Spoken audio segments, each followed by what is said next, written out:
Assalamualaikum dear students. Today we are going to discuss short questions of chapter electromagnetic induction. So first short question is, does the induced EMF in a circuit depends upon the resistance of the circuit, and does the induced current depends upon the resistance of the circuit?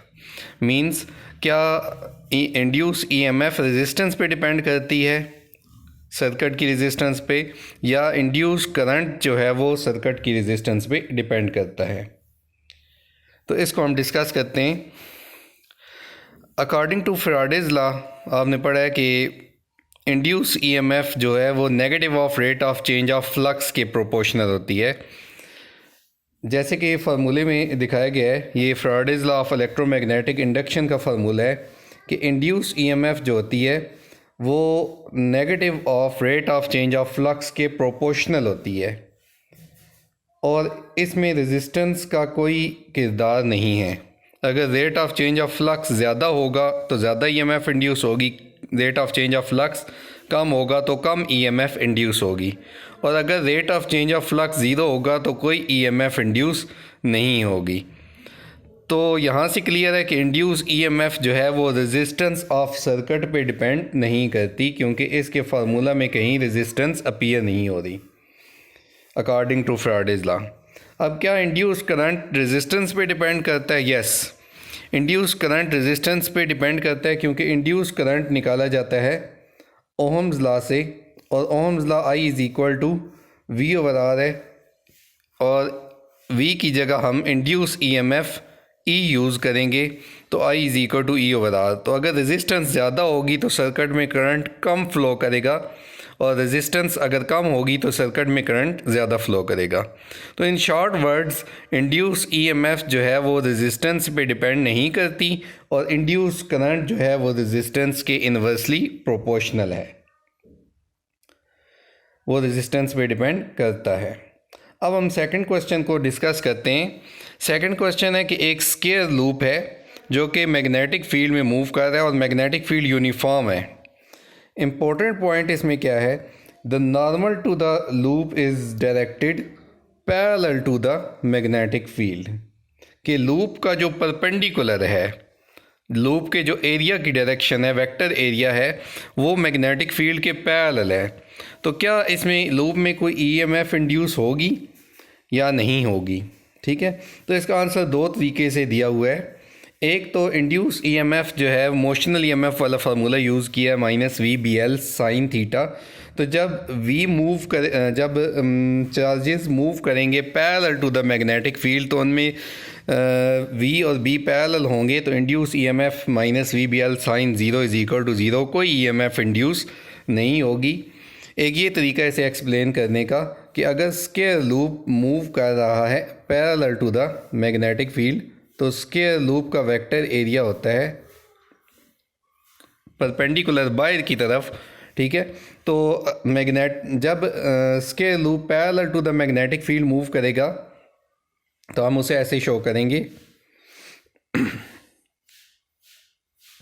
Square loop हमने बनाया, और ये parallel to the magnetic field, इसका vector area ऐसे है, और magnetic field भी इसी डायरेक्शन में है। तो जब इसके loop parallel to the magnetic field move करेगा तो वायर में हर चार्ज मैग्नेटिक फील्ड के पैरेलल ही मूव करेगा, तो उस पर मैग्नेटिक फील्ड कोई फोर्स नहीं लगाएगा, क्योंकि एंगल वी और बी के दरमियान में ज़ीरो बन रहा है। एक आप इस तरीके से इसकी एक्सप्लेनेशन दे सकते हैं, और दूसरी इसकी एक्सप्लेनेशन देने का एक और तरीका ये है कि फैराडेज लॉ से इसे एक्सप्लेन करें। Faraday's law of electromagnetic induction ये कहता है कि induce EMF negative of rate of change of flux के प्रोपोर्शनल होती है, और अगर square loop parallel to the magnetic field move कर रहा है तो आप देख सकते हैं कि इसमें से फ्लक्स चेंज नहीं होगा। आप देख सकते हैं कि फ्लक्स जितनी number of magnetic field lines हैं, अगर लूप इसी तरीके से मूव करता रहे आगे की तरफ, ठीक है, तो इसमें से कोई मैग्नेटिक फील्ड लाइन चेंज नहीं होगी, मैग्नेटिक फील्ड लाइंस की तादाद चेंज नहीं होगी, जिसकी वजह से rate of change of flux zero होगा, तो इंड्यूस ईएमएफ ज़ीरो होगी, मींस कोई ईएमएफ इंड्यूस नहीं होगी। तो तो आप दोनों में से जिस तरीके से चाहें इस क्वेश्चन को एक्सप्लेन कर सकते हैं। क्वेश्चन नंबर 3 है कि एक लाइट मेटेलिक रिंग है, उसे एक बार मैग्नेट के ऊपर परपेंडिकुलरली फॉल करवाया गया है। जैसे कि डायग्राम में शो किया गया है कि ये मेटेलिक रिंग है, इससे एक बार मैग्नेट के ऊपर जिसका नॉर्थ पोल ऊपर की तरफ है और इससे इसके ऊपर फॉल कराया गया है। अब ये जूं नीचे की तरफ फॉल करेगा, इसमें से मैग्नेटिक फील्ड लाइंस की तादाद बढ़ेगी। जैसे कि आप देख सकते हैं कि मैग्नेटिक फील्ड लाइंस जो दूर जाते जाएं तो डाइवर्ज होती जाती हैं, तो करीब कंसंट्रेटेड है। तो जो मेटेलिक रिंग नीचे आएगा, मैग्नेटिक फील्ड लाइंस की तादाद में इजाफा होगा, मैग्नेटिक फ्लक्स इंक्रीज़ होगा, जिसकी वजह से इसमें ईएमएफ इंड्यूस हो जाएगी और इंड्यूस करंट फ़्लो करेगा। अब क्वेश्चन ये है कि क्या इंड्यूस करंट क्लॉकवाइज होगा या एंटी क्लॉकवाइज होगा। उसका आंसर आपको लेंजेस लॉ से मिलेगा, क्योंकि डायरेक्शन ऑफ इंड्यूस करंट जो है वो आपको लेंजेस लॉ फ्रॉम करता है। लेंजेस लॉ क्या कहता है कि इंड्यूस ईएमएफ अपने ऐसी डायरेक्शन में इंड्यूस होगी कि उससे पैदा होने वाला करंट अपने काज को अपोज करेगा। और यहाँ पे काज क्या है, जो ये नीचे की तरफ मेटेलिक रिंग आ रहा है, इसमें से गुजरने वाली मैग्नेटिक फील्ड लाइंस की तादाद में इजाफा हो रहा है। तो काज है downward motion of the ring. Downward motion of the ring को अपोज करने के लिए इंड्यूस करंट ऐसी डायरेक्शन में होना चाहिए कि वो इस रिंग की डाउनवर्ड मोशन को अपोज करे।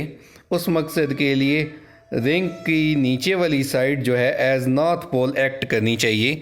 अगर रिंग की नीचे वाली side edge north pole act करेगी तभी ये आपस में रिपेल करेंगे और डाउनवर्ड मोशन को ये इंड्यूस ईएमएफ अपोज कर सकेगी। तो रिंग में करंट ऐसी डायरेक्शन में होना चाहिए कि नीचे की तरफ नॉर्थ पोल बने।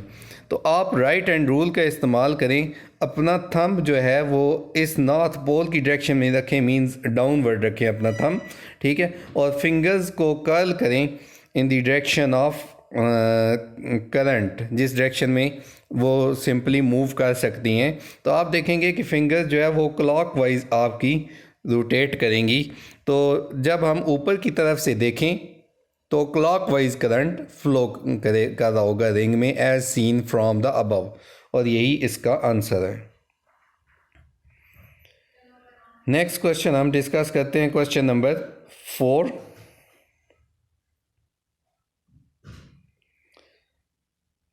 क्वेश्चन नंबर 4 क्या है, ये क्वेश्चन नंबर 3 की डायग्राम आप एक और दफ़ा देख सकते हैं कि नीचे की तरफ नॉर्थ पोल बनेगा, ऊपर की तरफ साउथ पोल बनेगा, ताकि रिपल्शन हो, डाउनवर्ड मोशन अपोज हो और करंट क्लॉकवाइज फ्लो करेगा according to right hand rule.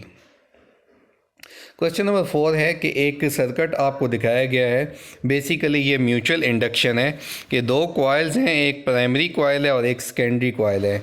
Primary coil के साथ एक स्विच लगा हुआ है और एक बैटरी लगी हुई है, और सेकेंडरी कॉइल के साथ सिर्फ एक रेजिस्टेंस लगी हुई है।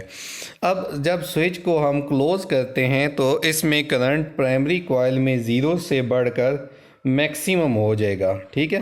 तो जब प्राइमरी कॉइल में करंट इंक्रीज़ होगा, मैक्सिमम तक जाएगा, तो प्राइमरी कॉइल में एक ईएमएफ इंड्यूस होगी, जो कि according to formula of mutual induction secondary coil में इंड्यूस होने वाली ईएमएफ वो प्राइमरी कॉइल के rate of change of current पे डिपेंड करती है, delta I over delta T पे। और नेगेटिव साइन होता है कि जो शो करता है कि induce EMF rate of change of current को अपोज करेगी। क्वेश्चन ये है कि क्या सेकेंडरी कॉइल में इंड्यूस होने वाली ईएमएफ उसमें किस डायरेक्शन में करंट को फ्लो कराएगी जब स्विच को क्लोज़ किया जाता है और जब स्विच को ओपन किया जाता है। हम दोनों केसेस को डिस्कस करते हैं। अगर स्विच को क्लोज़ किया जाता है तो करंट 0 से बढ़कर मैक्सिमम को जाएगा, ठीक है, इंक्रीज़ होगा। तो करंट के इंक्रीज़ होने की वजह से जो फ्लक्स है जो सेकेंडरी कॉइल में से गुजर है वो भी इंक्रीज़ होगा, जो प्राइमरी कॉइल जनरेट कर रही है। तो फ्लक्स इंक्रीज़ होगा तो ईएमएफ इंड्यूस होगी। ईएमएफ अपने काज को अपोज करेगी अकॉर्डिंग टू लेंजेस लॉ। और लेंजेस लॉ क्या है कि काज को अपोज करना, कि हम स्विच जब हमने क्लोज़ किया है, करंट इंक्रीज़ हुआ है, तो इंक्रीज़ इन द करंट काज है। तो करंट को डिक्रीज़ करने के लिए या फ्लक्स को डिक्रीज़ करने के लिए जो सेकेंडरी कॉइल है उसमें करंट ऐसी डायरेक्शन में जनरेट होगा कि ये फ्लक्स को कम कर सके। तो अगर इसमें करंट आप देख सकते हैं कि क्लॉकवाइज है इस पॉजिटिव से नेगेटिव की तरफ, तो इसको फ्लक्स को कम करने के लिए जो सेकेंडरी कॉइल है उसमें जो करंट होगा वो एंटी क्लॉकवाइज फ़्लो करेगा। एंटी क्लॉकवाइज इस तरीके से फ़्लो करेगा और यहाँ से पता चलता है कि राइट की तरफ रेजिस्टेंस में करंट फ़्लो करेगा। और अगर हम दूसरे पार्ट की बात करें कि जिसमें स्विच ओपन किया गया है, जैसे कि डायग्राम में दिखाया गया है, तो स्विच ओपन होगा तो करंट डिक्रीज़ होगा, करंट मैक्सिमम से डिक्रीज़ होकर ज़ीरो को जाएगा। करंट डिक्रीज़ होगा तो फ्लक्स भी डिक्रीज़ होगा जो कि प्राइमरी का सेकेंडरी में से गुजर रहा है। फ्लक्स के डिक्रीज़ होने की वजह से ईएमएफ इंड्यूस होगी जो अपने काज को अपोज करेगी। और इंड्यूस करंट ऐसी डायरेक्शन में होना चाहिए कि वो डिक्रीज़ इन करंट को अपोज करे या डिक्रीज़ इन फ्लक्स को अपोज करे। डिक्रीज़ इन फ्लक्स को अपोज करने के लिए जो सेकेंडरी कॉइल है वो सेम डायरेक्शन में अपना फ्लक्स भी जनरेट करेगी। सेम डायरेक्शन में अपना फ्लक्स तभी जनरेट कर सकती है जब सेम डायरेक्शन में करंट फ़्लो कराए, मींस क्लॉकवाइज करंट फ़्लो कराए। तो रेजिस्टेंस में ऐसी सूरत में करंट जो होगा वो लेफ़्ट की डायरेक्शन में फ़्लो करेगा, from right to left. So students, अब हम क्वेश्चन नंबर 5 की तरफ जाते हैं। क्वेश्चन नंबर 5 है, does the induce EMF always act to decrease the magnetic flux through the circuit? क्या इंड्यूस ईएमएफ हमेशा एक्ट करती है कि मैग्नेटिक फ्लक्स को कम करे? तो आपने लेंज़ेज़ लॉ में पढ़ा है कि इंड्यूस ईएमएफ जो है वो negative of rate of change of flux के प्रोपोर्शनल होती है, -n delta phi divided by delta t. तो induce EMF rate of change of flux को अपोज करती है, हमेशा फ्लक्स को कम करने की कोशिश नहीं करती। जब फ्लक्स कम हो रहा होता है उसे बढ़ाने की कोशिश करती है और जब फ्लक्स बढ़ रहा होता है उसे कम करने की कोशिश करती है, क्योंकि मकसद है इंड्यूस ईएमएफ का अपने काज को अपोज करना, ना कि फ्लक्स को डिक्रीज़ करना। तो काज अगर फ्लक्स का इंक्रीज़ होना है तो उस सूरत में तो वो इंड्यूस ईएमएफ फ्लक्स को डिक्रीज़ करने की कोशिश करेगी, लेकिन अगर काज फ्लक्स का डिक्रीज़ होना है तो वो उस सूरत में फ्लक्स को इंक्रीज़ करने की कोशिश भी करेगी। ठीक है, तो इसका आंसर है नो। क्वेश्चन नंबर 6 है कि एक इलेक्ट्रोमैग्नेट शो किया हुआ है जिसके ऊपर एक रिंग पड़ा हुआ है और एक स्विच इसके साथ लगा हुआ है। क्वेश्चन ये है कि जब इस स्विच को क्लोज़ किया जाता है तो रिंग अपवर्ड जंप करता है, इसकी क्या रीज़न है? इसकी रीज़न ये है कि जब हम स्विच को क्लोज़ करते हैं और करंट ज़ीरो से इंक्रीज़ होके मैक्सिमम को जाता है आई को, तो फ्लक्स भी ज़ीरो से इंक्रीज़ होके मैक्सिमम को जाएगा और वो फ्लक्स इस रिंग में से पास कर रहा होगा। तो फ्लक्स जब इंक्रीज़ होगा तो according to Lenz's law induce EMF generate होगी रिंग में और इंड्यूस करंट जनरेट होगा। इंड्यूस करंट को चाहिए कि वो अपने काज को अपोज करे, और काज क्या है? करंट का इंक्रीज़ होना या फ्लक्स का इंक्रीज़ होना। तो फ्लक्स को डिक्रीज़ करने के लिए वो सेम पोल जनरेट करेगी इस साइड पे जिस साइड पे इलेक्ट्रोमैग्नेट मौजूद है। मींस आप देखें तो इसमें जो इलेक्ट्रोमैग्नेट का नॉर्थ पोल है वो किस तरफ होगा? करंट इसमें फ़्लो कर रहा है ऐसी डायरेक्शन में कि इधर से इस वायर से पॉजिटिव से नेगेटिव की तरफ आ रहा है, तो क्लॉकवाइज फ़्लो कर रहा है। तो क्लॉकवाइज अपनी फिंगर्स को रोटेट करें तो नॉर्थ पोल नीचे बन रहा है इस इलेक्ट्रोमैग्नेट का और साउथ पोल ऊपर बन रहा है। जब साउथ पोल ऊपर बन रहा है तो फिर रिंग भी अपना साउथ पोल नीचे जनरेट करेगा ताकि इंक्रीजिंग फ्लक्स को अपोज कर सके, उसे डिक्रीज़ करने की कोशिश कर सके। तो सेम पोल क्रिएट होंगे तो साउथ और साउथ एक दूसरे को रिपेल करेंगे, जिसकी वजह से रिंग अपवर्ड जंप करेगा। यही रीज़न यहाँ पे एक्सप्लेन की गई है। उसके बाद हम क्वेश्चन नंबर 7 पे जाते हैं कि ये भी डायग्राम की मदद से एक्सप्लेन किया गया क्वेश्चन कि एक कॉइल पड़ी हुई है या एक रिंग पड़ा हुआ है एक्स वाई प्लेन में, जबकि मैग्नेटिक फील्ड वाई एक्सिस के अलॉन्ग है। जैसे कि यहाँ पे ये मैं डायग्राम जो बुक वाली है इसको शो किया गया है कि एक्स वाई प्लेन में रिंग पड़ा हुआ है, जैसे कि फ़र्श के ऊपर पड़ा हुआ है, ठीक है। और मैग्नेटिक फील्ड वाई के अलॉन्ग है, right word magnetic field lines इसने ड्रा की हुई हैं। अब कहता है कि किस तरीके से हम इसको रोटेट करेंगे तो इसमें इंड्यूस ईएमएफ जनरेट होगी रिंग में। तो क्वेश्चन ये है कि एक्स वाई प्लेन में रिंग पड़ा हुआ है, तो मैग्नेटिक फील्ड वाई एक्सिस के अलॉन्ग है, around which of these coordinate axis around the coil be rotated in order to generate an EMF, कि किस एक्सिस के अबाउट रोटेट किया जाए। तो आप देख सकते हैं कि अगर हम इसको जेड एक्सिस के अबाउट रोटेट करें, ऐसे क्लॉकवाइज करें या फिर एंटी क्लॉकवाइज करें, दोनों सूरतों में जो कॉइल है वो ऐसे ही घूमती रहेगी और इसमें इसका एरिया चेंज नहीं होगा और इसमें से गुजरने वाली मैग्नेटिक फील्ड लाइंस हर सूरत में ज़ीरो ही रहेंगी अगर ये कॉइल को हम अबाउट जेड एक्सिस रोटेट करें।